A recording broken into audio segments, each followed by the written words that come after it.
ఎలా క్వశ్చన్ అనేది మనం తెలుసుకోవాలి. ఎలా క్వశ్చన్ వేయాలి, ఎవరిని క్వశ్చన్ వేయాలనేది మామూలుగా అర్థం కాదు. మనకి తీవ్రంగా ఎందుకు అనే ఒక క్వశ్చన్ వచ్చినప్పుడు మూలానికి వెళ్ళాలి. మూలానికంటే మూల క్వశ్చన్ ఇది ఏ విధంగా వస్తుందంటే, ఈ సృష్టి ఎవరు తయారు చేశారు, ఇది ఎందుకు తయారు చేశారు, అయితే ఇది ఏమేమి కలిపి, ఈ గుణాలన్నీ కలిపి ఎందులో పెట్టాడు, ఈ శరీరాన్ని ఇచ్చి ఈ శరీరంలో గుణాలు ఏవేవైతే ఉన్నాయో అవన్నీ పెట్టినాడు. ఎవరు పెట్టినాడంటే మామూలుగా మనం నమ్మేది దైవమే పెట్టాడు, దేవుడే పెట్టాడు అని. అయితే ఎందుకు పెట్టాడు, ఎందుకు, ఏ విధానికి, ఎందుకోసం అని ఇలా ప్రశ్నలన్నీ వస్తాయన్నమాట. అది దేనికంటే ఆ పెట్టడమే, ఆ సబ్జెక్ట్ అనేది ఇందులో ఈ శరీరంలో పెట్టాడు. ఆ గుణాలన్నీ పెట్టి కామము, క్రోధము, మదము ఇలాంటి గుణాలన్నీ కలిపి ఆ శరీరం తయారు చేసి అందులో ఉన్న గుణాలే మనకు పైకి వస్తూ ఉంటాయి. అది అర్థమైన రోజు మనకు క్లారిటీ అనేది వస్తుంది. కానీ ప్రశ్న అయితే ఇలానే వేసుకోవాలన్నమాట.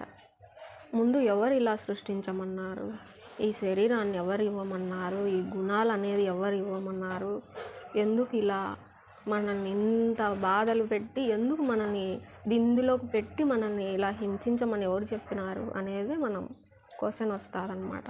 అది ఎవరికి బాధ, ఈ బాధ ఎవరికి నాకేనా, అందరికీనా, అలా ఎందుకు అనే సబ్జెక్టులు మనకి అడిగిన తర్వాత ఇలా ఎందుకు పెట్టాలి, ఇలా ఎందుకు చేయాలి అనే గుణములు ఉన్న తర్వాత, ఆ శరీరంలో ఉన్న తర్వాత, అలాంటి గుణాలు పెట్టిన ఈ శరీరంలో ఖచ్చితంగా ఆ కామక్రోధాలు, ఈర్ష్యాద్వేషాలు అవన్నీ కలుగుతాయి. అవన్నీ కలిగిన తర్వాత ప్రతి మనిషి అందులో ప్రేమ అనే భావం కూడా కలిగేలాగా కూడా పెట్టినాడు. కానీ ఎవరు ఏం చేయాలి అనేది వాళ్ళకే వదిలేశాడనమాట దేవుడు తయారు చేసి.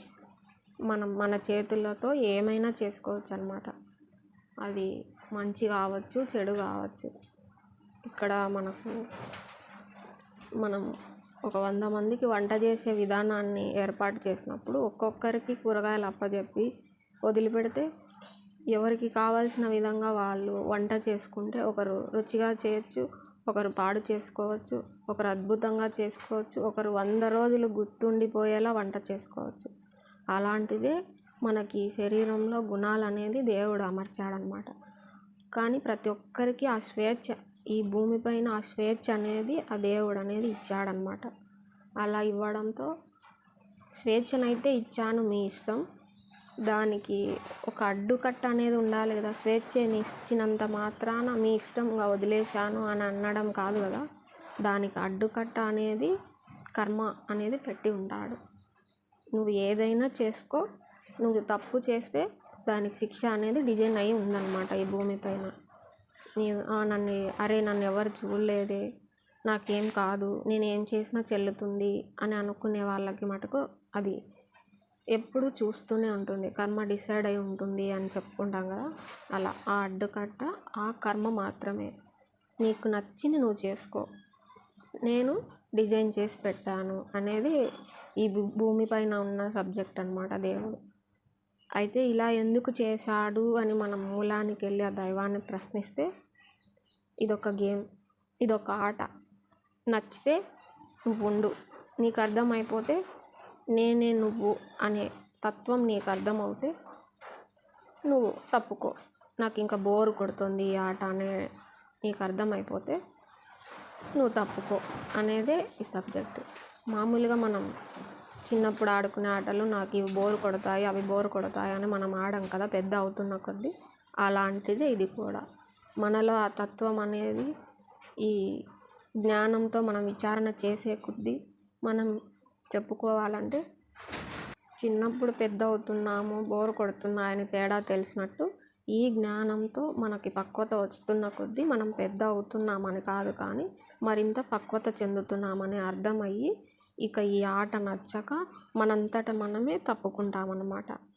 అదే ఈ గేమ్ ఓవర్ అని చెప్పుకోవచ్చు, ఆట చాలించడం అని చెప్పుకోవచ్చు.